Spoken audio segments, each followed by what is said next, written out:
So when we think about risk factors, we think about the non-modifiable risk factors, the things that we really can't change. And then we can think about the modifiable risk factors. What are things that we actually can change? So let's first focus on the non-modifiable risk factors. So an obvious one is being a woman. Breast density actually is a risk factor.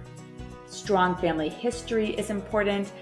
And then obviously thinking about the role of genetic mutations, which we can talk a little bit more about that. And then reproductive risk factors. This is the Healthy Lifestyle Solutions podcast, and I'm your host, Maya Acosta. If you're willing to go with me, together we can discover how simple lifestyle choices can help improve our quality of life. Let's get started. Quote, breast cancer is a pandemic concern and the numbers prove it. Every year, we identify 1.7 million new breast cancer cases worldwide, with over 300,000 in the U.S. In the United States alone, 1 in 8 women will be diagnosed with breast cancer at some point in their lives. Interestingly, incidence rates vary fourfold globally, ranging from 27 per 100,000 in Middle Africa and Eastern Asia to 93 in the U.S. and 112 in Belgium. Most women believe that family history and genetics determine who gets breast cancer, but for most, they don't.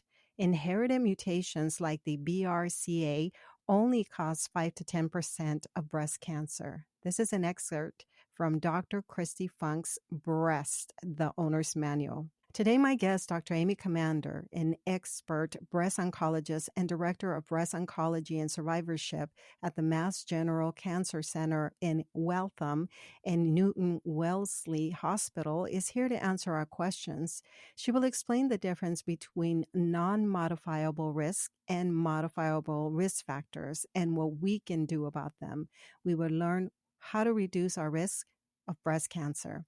As always, you can find the full bio and the links for each of my guests on my website, healthylifestylesolutions.org. Welcome, Dr. Comander. Thank you. It's so great to be with you again. Nice to see you as well. Yeah, so this is wonderful. So last time, the first time you came on the show, we sort of started talking about your experience with marathons. And so now in 2022, you've completed 9 consecutive Boston marathons. So that's amazing. Thank you so much. It's definitely my passion, and I'm so excited for the next one in April of 2023. Wow. I heard it's addictive, that people can really get hooked once you start running and participating this way, it just becomes something you look forward to every single time. So that's wonderful. So I also want to say to my listeners that after the first time that you came on the show, just having this conversation and doing my own research, I decided to go ahead and follow through and book a wellness exam. So I did, my annuals, but I also went ahead and did a mammogram. Many years ago, I was afraid of mammograms, and we'll talk a little bit about that. And I had a little bit of a scare. And the reason that I want to bring this up is because this is why we're talking about breast cancer during the month of October. We want women to take control of their health and not allow those fears to put us at a higher risk. So let's talk about that first, about how, and by the way, so what ended up happening with me is there was a small mass that was found on one of my breasts. So I had to do a biopsy. And the entire time that I'm waiting and I'm going through all of this, I'm saying to myself, like I'm sure a lot of women do, is why me and how did this happen? And I remember it was during the pandemic, so I was by myself. And also, I wonder if during this conversation we can talk about how sometimes some individuals that are financially limited or don't have the resources cannot follow through and pay the cost of, say, a biopsy. So even though I had insurance, it was expensive to do all the other follow-up work. Turns out it was a cyst. That can happen sometimes. Yes. And I hope we could talk about that too, that these things can happen. And so after that, Dr. Comander, I've decided every year I'm going to get a mammogram. And so I want to encourage women to go ahead and take care of yourself. So let's start with that. Can you tell us, Dr. Commander, why is Breast Cancer Awareness Month important? And what do you say about the role of screening? First of all, I just want to thank you for sharing your personal story with those who are listening, because I think hearing that from you, that you were scared to go, but you went, you got your mammogram, and unfortunately you did have to go through that further workup and a biopsy. And thank goodness it turned out okay. But I think it's really important for women to hear that from you, and for women to share their stories with sisters, friends, family members, because yes, getting a mammogram is scary. I will acknowledge when I get my mammogram, I'm not like jumping up and down and looking forward to doing it either. And I actually don't tell the mammogram technician that I'm Dr. Commander. I try to lay low and be like any other woman getting her mammogram and treat it the same as everyone else. And it is a scary experience. And those mammogram technicians, they deserve a high five, because they're amazing, right? For what they do. But so thank you. I just want to say that. But I do think, while we can debate whether there's too much pink around in the month of October, I think we can all acknowledge that Breast Cancer Awareness Month is important, because this does provide an opportunity for us to really focus on steps we can take for risk reduction, the importance of screening, and just general education about steps that women can take to help reduce the risk of breast cancer. And therefore, that's why I do think this month is important. And I'm really glad to have the opportunity to discuss this with you today. And thank you for being here. I feel that sometimes with certain months, when we focus on a topic, sometimes we sort of focus on the wrong things. And so you did say that we see a lot of pink. People start to purchase the products that are promoting breast cancer awareness, and we focus on that, the wearing the pink and the celebrating and drinking pink drinks or whatever it may be. And then I asked myself, okay, but are we actually scheduling an appointment to get our mammogram? Because we know that that's the first thing that we can do to get ahead of this: prevention. And your passion really is to work with breast cancer survivors, and that's what we will talk about as well. First, since you do specialize in lifestyle medicine, you're part of the Women's Health Interest Group for American College of Lifestyle Medicine. I wonder if you can speak with us about risk factors. And I will tell you that one of the things that I no longer do is I no longer drink alcohol. And I want to thank lifestyle medicine for educating me on that, because while I'm interested in many areas of health, I just really never understood in my younger years that drinking alcohol can actually put us at risk, increase our risk for breast cancer, as well as probably age or going through menopause. So maybe you can speak with us about that too. Is it true that as we get older, our risk increase, or is it also the genetic component of it, genetic factors? These are such excellent questions. I do want to address your question about risk factors, because I think that's a really important topic to focus on for education. And and we'll definitely talk about alcohol.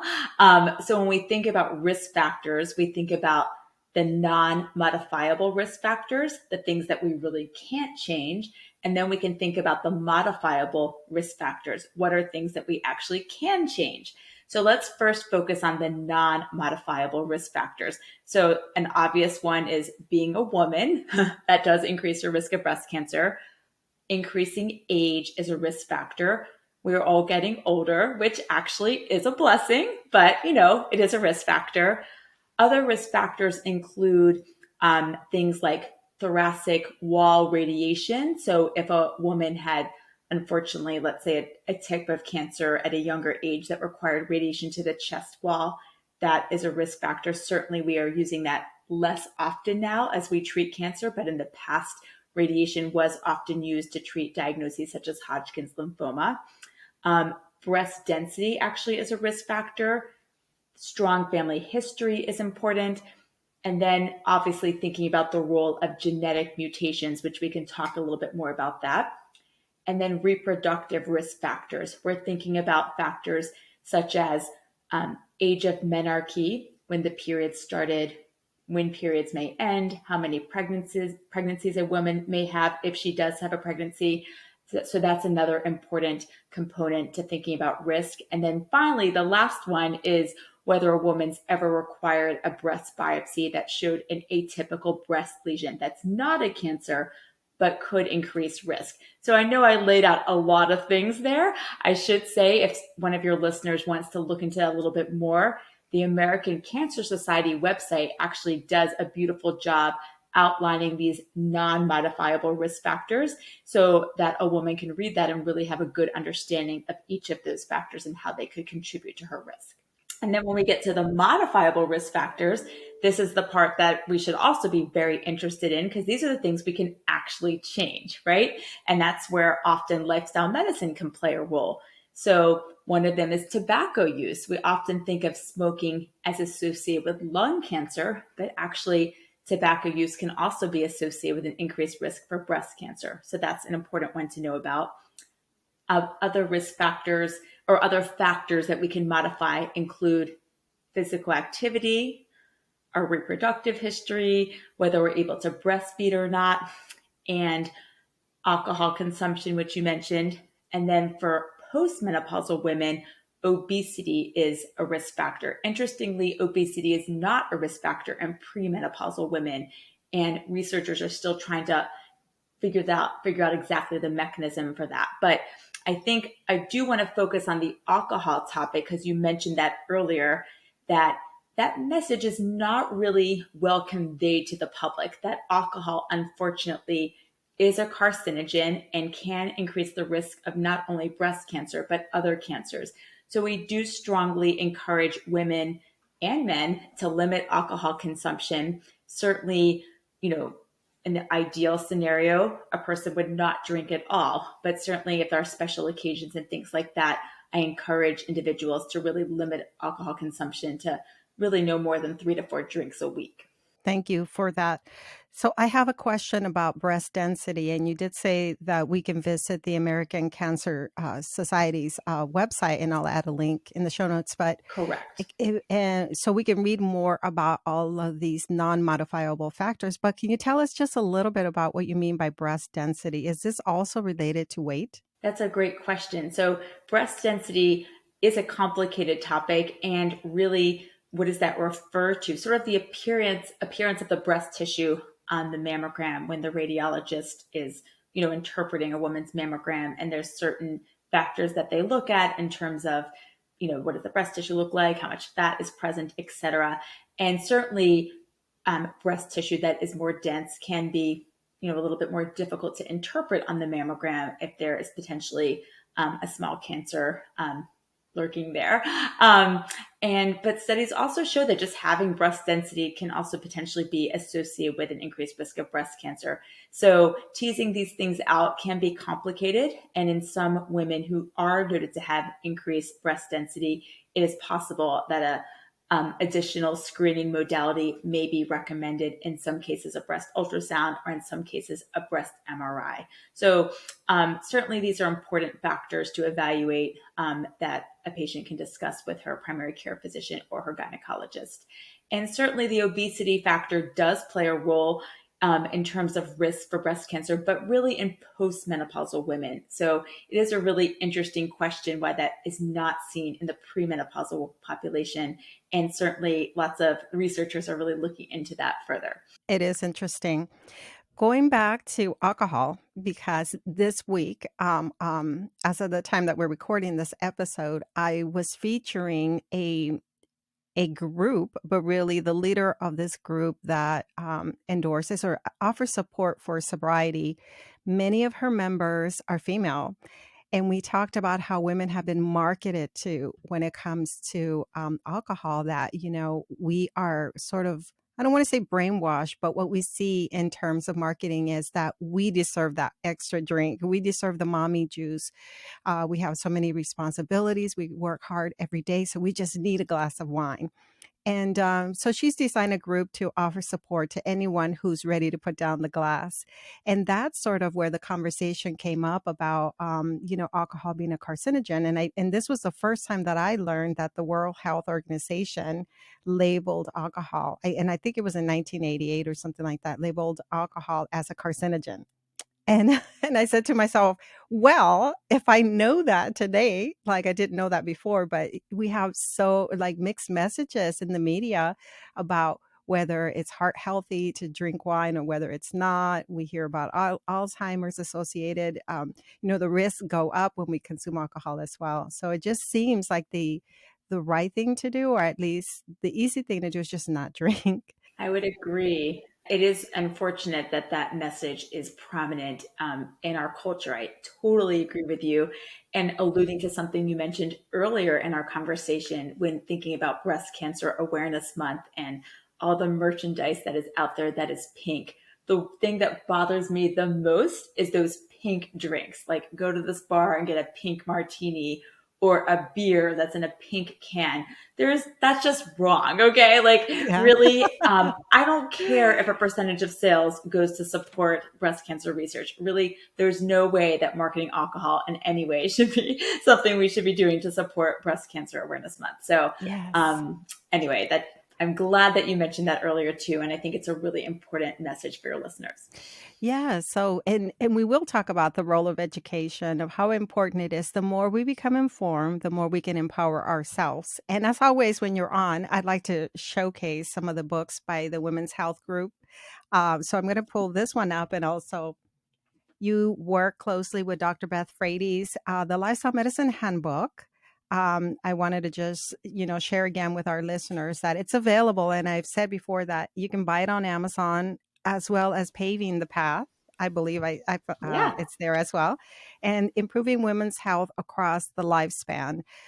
This one as well, and I know that it's designed really for health professionals that work closely with women, but I've gone through as many chapters as I can. Like whenever someone's coming on the show, I want to learn about their contributions, but I've learned the power of education. The more that I learn, the more that I can improve my health and the more that I can help others as well. And so please tell us more about what you do to help inform your patients, whether it's lifestyle medicine and what they can do to prevent, or once they're diagnosed, how do you incorporate that education when it comes to lifestyle modifications? Thank you. By the way, I love and admire your passion for learning, and I love that you're showing me all these books. I have all those books too, and they're all great resources, and I'm sure you'll include them so your listeners can check them out too. But I am totally one who accumulates many books, too many, in fact. Anyway, so this is one of my favorite topics. Certainly, I am a breast cancer oncologist, so I treat women and men with breast cancer. This is what I do. And I certainly love taking care of my patients, and I will do anything for my patients. But I also tell my patients I would also do anything to help prevent them from getting a breast cancer in the first place. I would be happy to prevent all breast cancers in the world and find another job. That would be the best outcome. So what are some of the things when we mentioned those modifiable risk factors? What are some of the things that we can do to potentially reduce our risk? And I use the term reducing risk as opposed to prevention, because while I wish I could use the word prevention, we do know that cancer is complicated. There are so many factors that contribute to the development of a cancer that it really boggles the mind when you really dive into these papers to look into the mechanism behind what causes a cancer. But we do know that there are studies that suggest that perhaps 40% of all cancers are related to lifestyle factors that we could potentially modify. So what are those factors and what can we do to improve our health? So just starting with one that we've already touched on, alcohol. Again, getting that message out that alcohol is a carcinogen. It is linked to breast cancer and many other cancers. And I think it's really important that we all limit alcohol. Again, I don't tell people to completely eliminate it because that is very challenging for most people, but really saving it for special celebrations. And again, limiting it to no more than 3 to 4 drinks a week. The American Institute of Cancer Research is a great source of evidence-based information and actually has lots of data about alcohol. I will say that the AICR comes down really hard and just says no alcohol, period, which is the ideal situation. But for those who really do enjoy their glass of wine each night, sometimes it's hard to go from that to nothing. So I try to say, just get down to 3 to 4, and then we can work on it from there. So alcohol's number one. Number two, try to get moving. One of the consequences of the COVID pandemic, if you look at so many studies that have been published recently, we Americans have become much more sedentary. We already were couch potatoes. Now we're more couch potatoes. What can I say? So that is just a consequence of people, unfortunately, staying at home, having the opportunity to work from home, which is good in many ways, but really just not getting out, not going to gyms, not feeling comfortable, doing a lot of the activities that we used to do. So we've really, as a society, become much less physically active, even over the past 2.5 years. So physical activity is really important, certainly for breast cancer risk reduction. And actually, it's shown to help lower risk of other cancers as well. So I really encourage your listeners to get out, get active. Walking with your friend is exercise. You know what I mean? You don't have to put on the outfit and go to the gym and have that scheduled session with a trainer. Just walking outside on a nice day is great. And we really encourage individuals to achieve, ideally, 150 minutes of moderate aerobic physical activity each week. And moderate aerobic physical activity really means, Maya, you and I going for a walk together and chatting, getting our heart rate up a little bit, but we're able to have a nice conversation together. Okay. And can you say a little bit more about that? How exercise can reduce our risk? Is it because we're maintaining, we're reducing our weight a little bit, or is it that we're helping the body to detox or balancing our hormone? What's that component?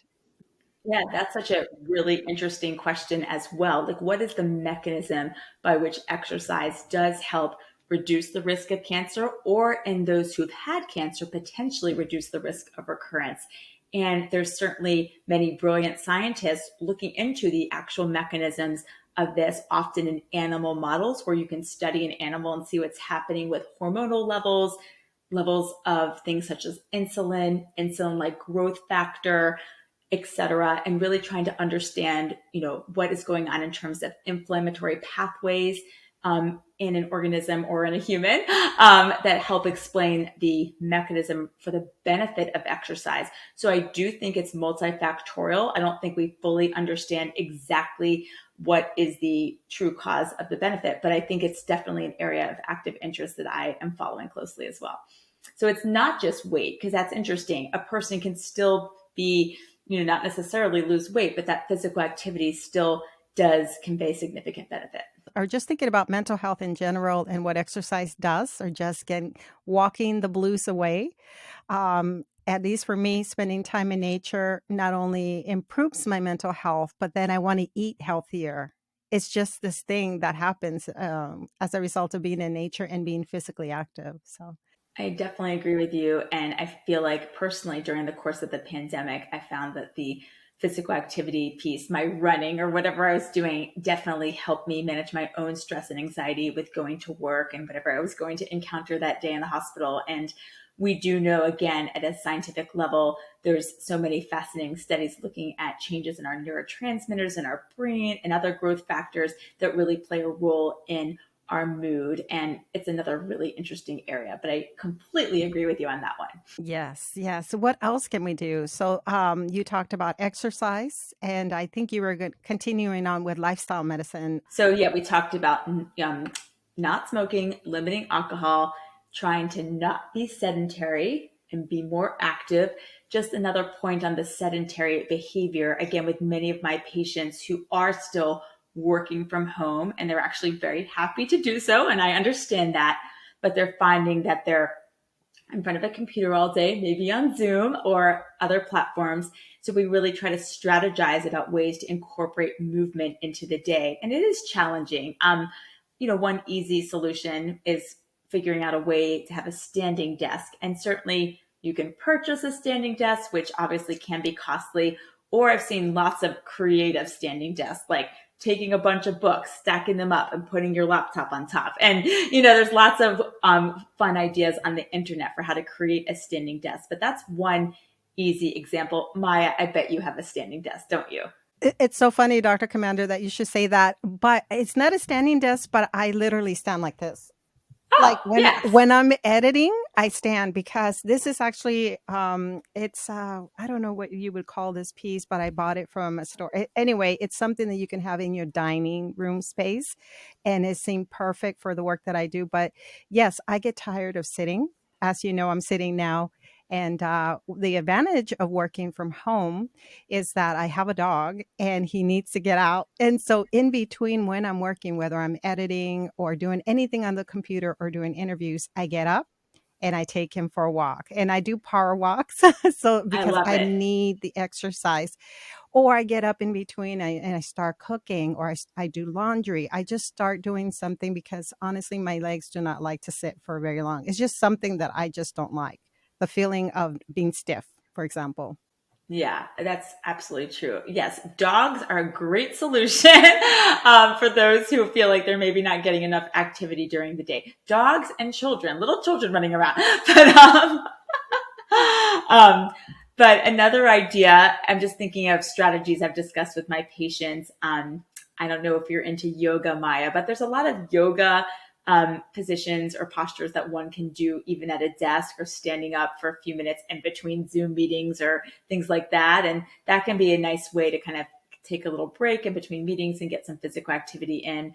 There's just so many creative ways you could incorporate physical activity throughout the day if you're working from home. And I just think that's important because when you look at some of these studies about how sedentary behavior has just really increased over this time, it's pretty crazy actually. And we know that that's a risk factor not only for cancer but for other chronic diseases that, of course, you talk about a lot in this podcast. So in terms of heart disease, et cetera. I found it interesting, if I can kind of interject a little bit, but as I've been thinking about being more physically active in the things that I like to do, so one of them is dance. I love to dance and I love to take classes. And as things are getting a little bit, a little bit, well, things are almost normalizing. And so I thought, I'm going to look into a studio nearby where I can take classes. But the other thing that has really interested me that I think became even more popular during the pandemic was roller skating. People are going back to roller skating, people of all ages and backgrounds, even younger people, as you and I probably grew up, we had that in our background at some point in our lives, I think. At least for me, that was a thing, roller skating, rollerblading. And now you see that all the time in places. So I said, that's on my list. And now you just need to find a buddy who wants to do it with you. And then it's perfect. You get your exercise, you'll get outside, you'll get time with a friend. It's perfect. But I don't think you will see me roller skating. I did try to college rollerblading, I should say, with my husband who loves it. And I am definitely not the most coordinated person when it comes to that, but I totally get it. I can see how other people would love it. So that's a great novel way to get in physical activity. Yeah, so be creative. I think that's a really great suggestion that you just stated, because it's funny. One of the patients I saw earlier today, I was asking her about exercise. And guess what she did before the pandemic? She took flying trapeze classes. That was her Wow. thing. So it was a great workout to do a flying trapeze. And the thing she said she really missed about it, like you just said, was getting together with this other group of individuals who were like really into the flying trapeze. So that social connection piece with whatever type of exercise you enjoy is great and really helps with compliance too and making it fun. Yes. Wonderful. So the final point I'd like to make is really certainly, there's two more: nutrition and healthy body weight. And obviously these are challenging ones. Let's just focus on the body weight topic first. We know that particularly in postmenopausal women, obesity can be a risk factor for breast cancer. And we do also know that losing weight is beneficial in terms of lowering risk, but certainly we know weight loss is a challenge for many. And I know you probably had many discussions with other colleagues on this, on your podcast, about strategies for weight loss. But I do think that, unfortunately, I mean, no matter what study you look at, obesity rates in the United States and around the world are increasing each year. And we really do need to be innovative and mindful and thoughtful about how we are going to address this with our patients, because certainly obesity is a risk factor for so many health conditions, including breast cancer for postmenopausal women. So, and this is another topic I discuss with my own patients each day, because those who have had breast cancer who need to lose weight, that's really important for them too. And certainly lifestyle medicine does play a key role there. And then getting back to the nutrition, I think we've touched on this a little bit earlier as well. The American Cancer Society, the American Institute of Cancer Research, ACLM, we all promote, guidelines for a healthy diet. And I usually like to talk about a healthy diet pattern, thinking of the quality of the diet, which really, as we know, involves lots of fruits and vegetables, whole grains, and really thinking about a protein source that, certainly we favor plant-based protein sources, but if an individual is not 100% plant-based, thinking about, fish and, chicken, and really limiting the consumption of red meat is important. And we know that there are so many great plant-based protein sources too, including beans, tofu, tempeh. I could go on and on. And by the way, it is safe to eat tofu. So feel free to follow up on any of that. That's great. Yes. I feel like that's a topic we always address is what about tofu and breast cancer? But it actually, I think I've heard, but please tell me if you know this, that if you consume it earlier in your years, at least from what the data has shown, that Asian women who consume tofu at a younger age have a significantly lower risk of developing breast cancer. What about as we get older? Does it do Yeah, anything for us? Is there a protective aspect to that it? study from Asia is absolutely right that consumption of tofu or soy products at a young age has been shown to be associated with a reduced risk of breast cancer. Hmm. That's interesting looking at a population in the United States where maybe our tofu has a slightly different consumption or what it's comprised of, like slightly different, but so we don't have, but we do basically think it's safe. It is a plant-based estrogen, different properties than our own endogenous estrogen, and it is a good source of plant-based protein. So, and you really can't overdose on tofu. Like you have a serving, like in a stir fry or in whatever type of meal you're preparing, but we do feel that the evidence suggests that that's safe. And another great resource to really look into the primary references for this, if you want to dig into the data, would be the American Institute of Cancer Research's site. And I like how you kind of rephrase that. We don't necessarily want to say that we can prevent breast cancer because there are many components to all of this. But instead, the best way to say it is that we want to reduce our risk. And so we talked about non-modifiable, modifiable things that we can do. And then the importance of screening and having this education, understanding the components of lifestyle medicine to reduce our risk. And I know you're very, very passionate about supporting breast cancer survivors. So I was wondering if you can talk about that. Um, you know, it was it was when I spoke with you that I learned that, women in general, when they receive a diagnosis, depending, and I don't know all the details of it, but they receive a team of specialists who will work with them. Tell us a little bit about that. And then what happens once treatment has happened, and where does this whole paving the way come in? Because I know that's something that you wanted to continue to offer support for survivors. Yeah, so great questions. I love all of them. So, so I would like to first start with, as you inquired about, how we treat breast cancer, it really does require a team approach. And I think, I feel very grateful to work where I work, where we really do have a multidisciplinary team that a patient is able to see on day one to really meet all the individuals who'll be playing a role in her care. And so obviously that includes a breast surgeon, a radiation oncologist, a medical oncologist, which is what I do, but also many other team members, such as a genetic counselor, social worker, nutritionist, psychologist, physiatrist, physical therapist. I hope I'm not missing someone. I'm probably missing someone. Our nurses are wonderful. Our administrative assistants, everyone on the team plays such a key role. Of course, the radiologist too. So I feel very privileged to work with such a great group of people, and our patients do feel they're like, wow, I have this amazing team caring for me, looking at me each step of the way, and they're very grateful for that. So certainly at the time of diagnosis, a woman or man, men can get breast cancer too. I want to say that in the United States, there's about 280,000 new cases of breast cancer predicted for this year, and about 2,700 of those will be in men. So I think it's just important to acknowledge that as well.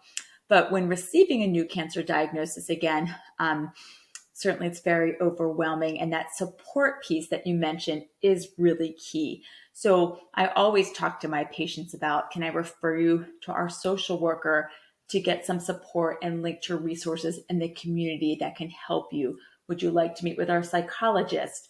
Would you like to meet with a peer mentor? We actually have a new mentoring program where a patient can meet with a woman who's recently been down this road and kind of get advice and support that way. So the support piece is so key. And I always tell my patients, no matter how many resources you have, that you can always use more help, and just to let people help you, I think that's just such an important message. And because it is, as you stated, having just, what you went through yourself, thankfully it turned out okay. But that support piece is just, you can't replace that, right? So what I noticed in caring for my patients with breast cancer who go through so much, again, with their treatment, once we sort of near the end of treatment, the primary treatment, whether that's surgery, radiation, chemotherapy, all of the above, sometimes we'll tell our patient, great, you're done with your treatment.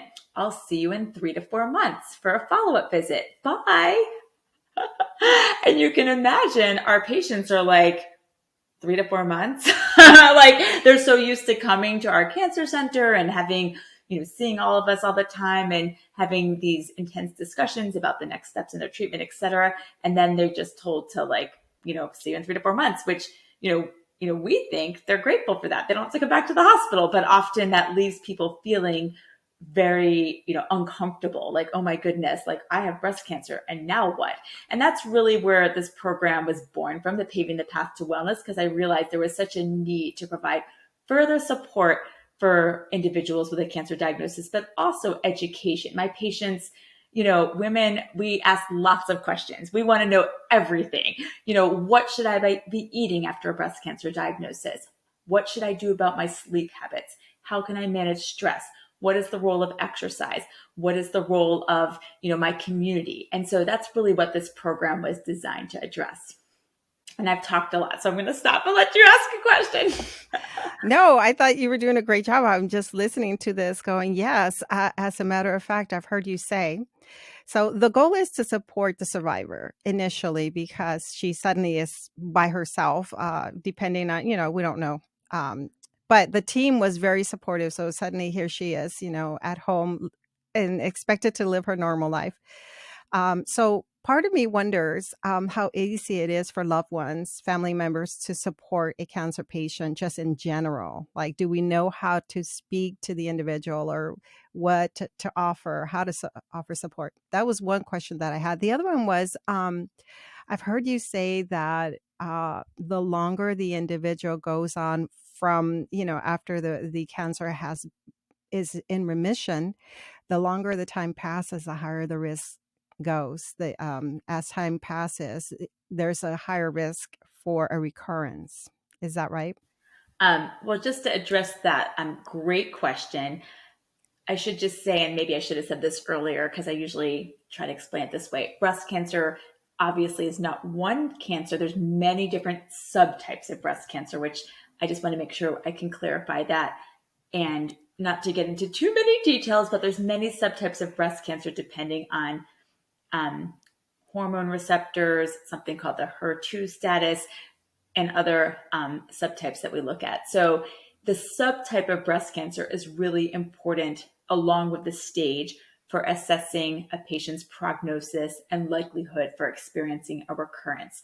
So it really depends on so many different factors. It is true that some types of breast cancer potentially can recur many years later, sometimes even more than 5 years out after diagnosis. But I do want to say, I wouldn't say the risk increases, but it doesn't go to zero. I wish it went to zero, right? I always tell my patients, I wish I could say it was a 0% chance, but we know in life nothing's ever a 0% chance. So it's really important for individuals to really think about making healthy changes in their lifestyle that can help them optimize their health during that first 5 years out and beyond, because certainly these are all of these changes we're talking about with lifestyle medicine are things that we really are working on one step at a time to really improve our health in the long run, paving the path to wellness, right? There you go.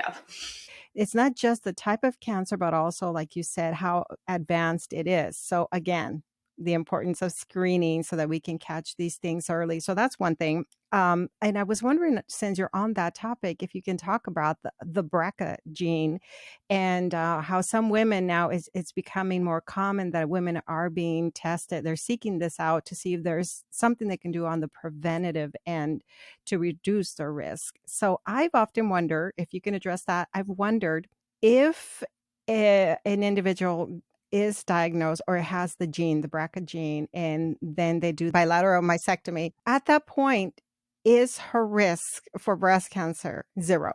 Okay, these are great questions. I love talking about genetics, by the way, because this is another area of great interest. I thought I would do research in this area back when I was in my training, so I still follow this field very closely. So when we think about breast cancer, if you think about a pie, we'll talk about pie. Really, of all the breast cancers, let's just think about the United States, 280,000 cases diagnosed in 2022. Only 5 to 10% of that pie are due to genes that we can now test for in 2022. And the most common genes you already mentioned, BRCA1 and BRCA2.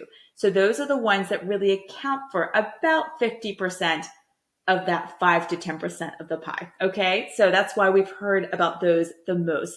And actually, the person who really brought that gene, I guess, to everyone's attention was actually Angelina Jolie. So I forget what year it was now, but a number of years ago, she wrote a piece in the New York Times noting that she had this mutation and that she chose to have a prophylactic bilateral mastectomy, which is also what you just asked about. And you know what? There is something called the Angelina Jolie effect. After that was published, there was definitely a surge in interest in genetic testing and women wanting to empower themselves to have that knowledge and act on it if they did indeed have the gene. So I do not know Angelina, but I'm actually thankful to her for that. Because again, whatever we can do to eliminate breast cancer is a good thing. Getting to your question though, so let's say a woman finds out she has that mutation and chooses to have a bilateral prophylactic mastectomy, which is a very reasonable thing to do after consulting with her doctor. I should say, not everyone chooses to do that, and that is okay.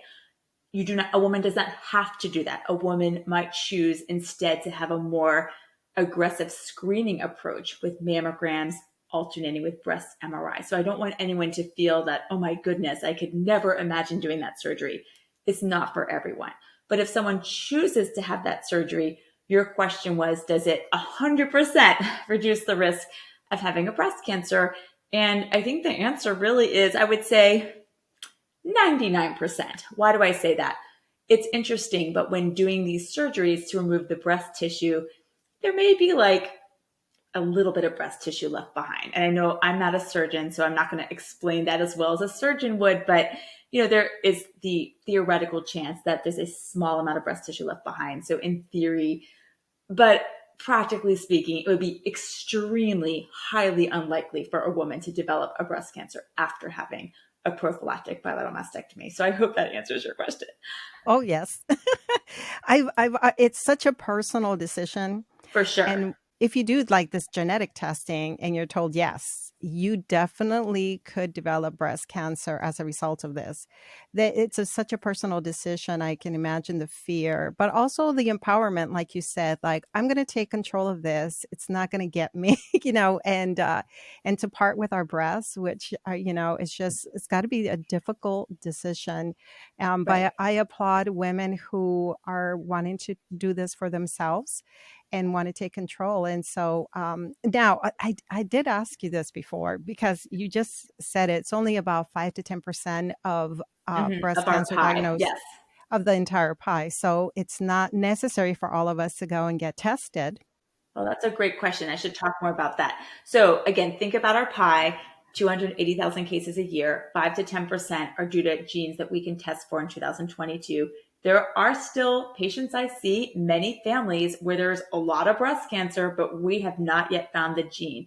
Even with all the brilliant, smart scientists at MIT and Harvard, down the street from me, wherever they are, we still haven't found every single gene that can account for breast cancer. So I will say that another 15, 20% of breast cancers in this pie are due to, we call it familial causes. So there is a definitely strong family history in that group, but we can't identify the gene yet. Or maybe it's a number of genes that in concert can increase the risk for breast cancer. We do not know. So we're still doing lots of research to help figure this out. And we've made major strides, I would say, even over the past 15 years, which is pretty incredible. So who should get testing? I will say, if any of your listeners are of Ashkenazi Jewish ancestry, those individuals I feel should all get tested because all individuals of Ashkenazi Jewish ancestry have a 1 in 40 risk of carrying a BRCA mutation, regardless of family history. So that is one group of individuals that really should talk to the doctor about seeing a genetic counselor or pursuing other ways to do the genetic testing. Otherwise, I think every woman who's listening should know her family history, not just on the maternal side, but also the paternal side. There is sometimes this misconception, oh, no one on my mother's side of the family ever had breast cancer. The father's side matters too, So really just knowing, is there any breast cancer in my family? If so, what age was it diagnosed?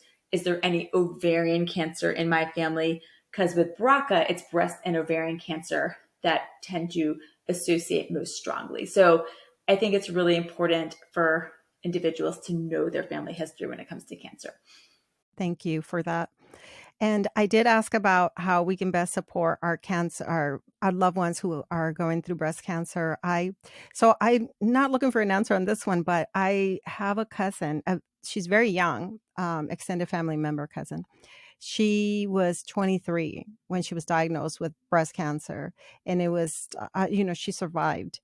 We were all shocked, and she lives in Arizona, so I don't have a lot of access to her. But my family, reached out and offered support. So I was wondering, what do you recommend the rest of us do? Of course, take care of our health. Self care. Make sure that we get our annual exams and our mammograms to really be on top of this. But then if we have a loved one who has breast cancer, what are some best practices? What are the things that we can do to offer support? Right. I think that's such a great question and important question. And I myself, certainly I do this every day caring for my patients, but recently I've had a few close friends receive a breast cancer diagnosis. So certainly being there to listen and just, with these friends of mine, I certainly called them and wanted to hear what was going on and how I could be helpful and made sure, these two individuals live far away from me too. But ordering dinner, don't even ask. Just say, I'm ordering your dinner. What's your address? Any food allergies? It's going to your house. It's like when someone has a baby, just send the food. They will be appreciative. I also sent my friends a copy of the book, Paving the Path to Wellness, because I just wanted them to have that. And, send a book, send magazines, send whatever would cheer that person up. I think it just do something to show that you care. And obviously, every person's different in terms of what they want in terms of support. If it was someone local, I think just showing up to do something. Let me take your kid over to my house for a play date so you can get a nap in today. Just doing things. I'm a strong believer in just doing things, not really saying, how can I help? Just do it. Because, sometimes when that person is in that position, it's hard for someone to learn how to ask for help if they're not used to that. So Mhm. I just say, send the book, send the dinner, offer the play date, be proactive and helpful however you can. That's great. Those are great tips. Easy to do. I would love that from time to time. Send me some food. Yes. No, I'm just kidding. So, if an individual is 5 years out 10 years out, they are survivors. What is the best way to have conversations with this individual? Because I know not everybody wants to be seen um, as a victim. So what's the best way to speak with someone who's thriving in life and doing well? Do we check on them? Do we bring up the topic? That's such a great question, and especially poignant since currently there's close to 4 million women living in the United States with a history of breast cancer. And thankfully, due to the advances in treatment, that number is going to continue to grow. So, survivorship care and how we speak to our survivors and those who are friends as well is really important. I always think it's important to acknowledge it. I love what the words you used: thriving after 5 years after a breast cancer diagnosis, celebrating life, celebrating those birthdays. I think it's just great to acknowledge, to your friend, like, I think it's amazing that you're doing so well. It's wonderful. Let's go roller skating together. If they're into that like you are. But I do think it's great to acknowledge that. And because even if an individual is not really talking about it, she's always thinking about it. I had breast cancer. At least that's what my patients tell me. It never really leaves your mind that you have been through that. So I think the support and acknowledgement is really important and helpful. Yes. And I admire those women who are survivors who then go on to develop programs, podcasts, support groups to empower Yeah, other women. I love that. It's like they're just really continuing to not only offer support for themselves, because I think that it benefits them, but also they're empowering other people. They're just helping other individuals so that they don't have to suffer as badly as perhaps they did.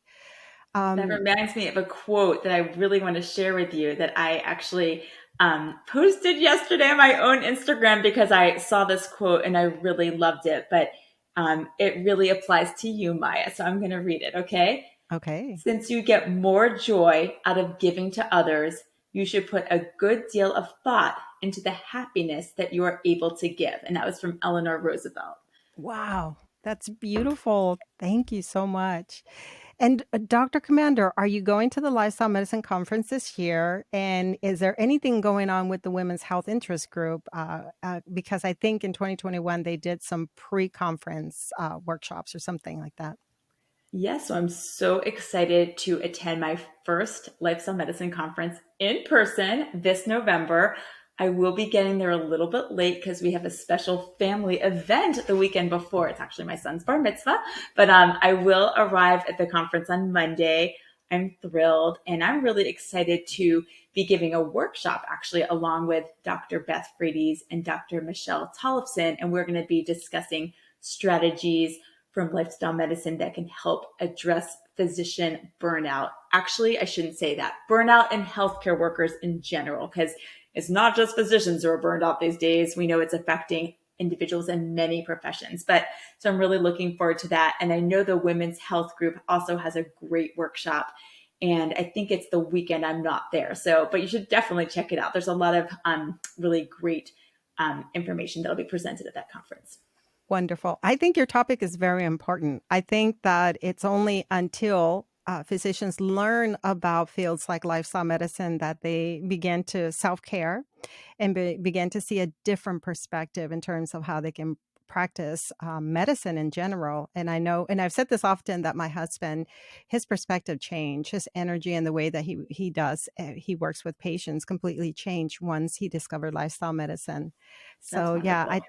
definitely want to encourage people, if they go to the Lifestyle Medicine Conference, to visit is it a panel discussion or a Yeah, it's workshop? actually a post-conference workshop on Wednesday. That was the time I could do it because I knew I was getting there late. So, but it'll be a Oh. really fun way to conclude the conference. Yes, wonderful. And again, thank you so much for coming on the show. I always Thank love when you. you're here. Yes, because what you're doing is wonderful to be able to equip your patients and really support them through this journey is wonderful. And I'm going to encourage all my listeners to share this episode with another woman who can really benefit from the content that we talked about. And also, if individuals are interested in purchasing the copy of Paving the Way to Wellness, should we put a link Sure, I'm 2 happy a. to share that with you. But Okay. Maya, I just want to thank you. We all appreciate you and the hard work you do to bring this information out to everyone. So thank you so much. I truly mean that. Thank you so much. Thank you again for spending. I know that you're very busy, so thank you for giving us an hour of your time. Thank you. If you're a woman concerned about breast cancer, you're probably already familiar with the importance of screenings. Now you know that lifestyle factors can also play a role in reducing your risk.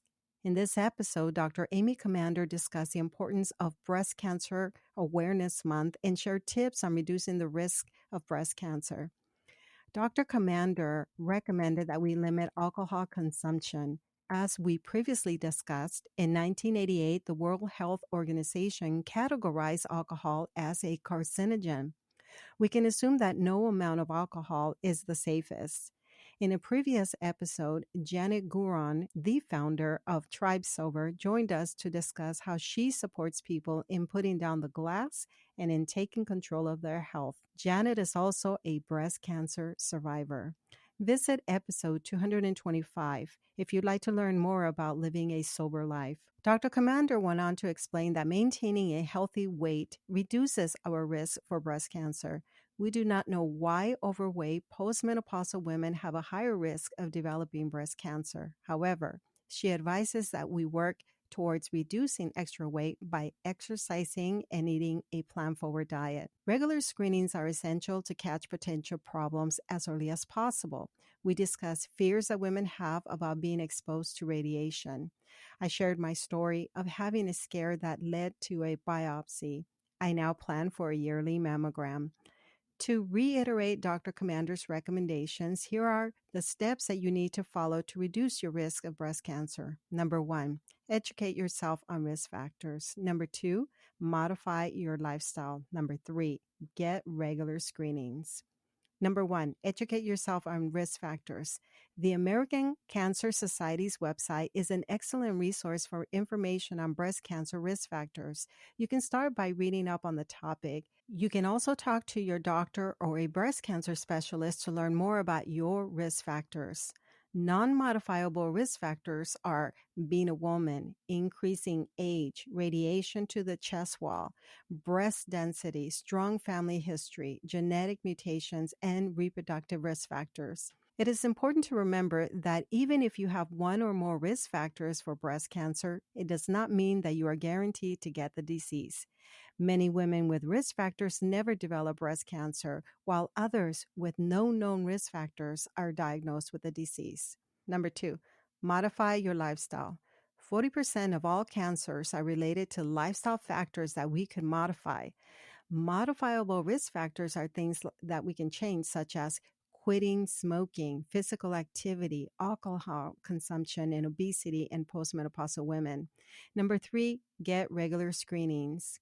Cancer screenings can help detect cancer early when it's most treatable. Talk to your doctor about which screenings are best for you and when you should get them. Finally, we spoke about supporting cancer survivors. Close to 4 million women in the United States have a history of breast cancer. After their treatments, and once the patients are in remission, they are encouraged to go live their lives. Suddenly, they find themselves without the support team and the specialists that they once had. Dr. Amy Comander and Dr. Michelle Tollefson, who also has been on the podcast several times, developed the Paving the Path to Wellness program to further support their patients. Please email me if you have any questions about today's episode at plantbasedmaya@gmail.com. My friends, I hope that you share this episode with one remarkable woman in your life who can benefit from the information that we covered. Make sure that you get your screenings and take good care of yourselves. Thanks again for being listeners. You've been listening to the Healthy Lifestyle Solutions podcast with your host, Maya Acosta. If you've enjoyed this podcast, do us a favor and share with one friend who can benefit from this episode. Feel free to leave an honest review as well at ratethispodcast.com/HLS. This helps us to spread our message. And as always, thank you for being a listener.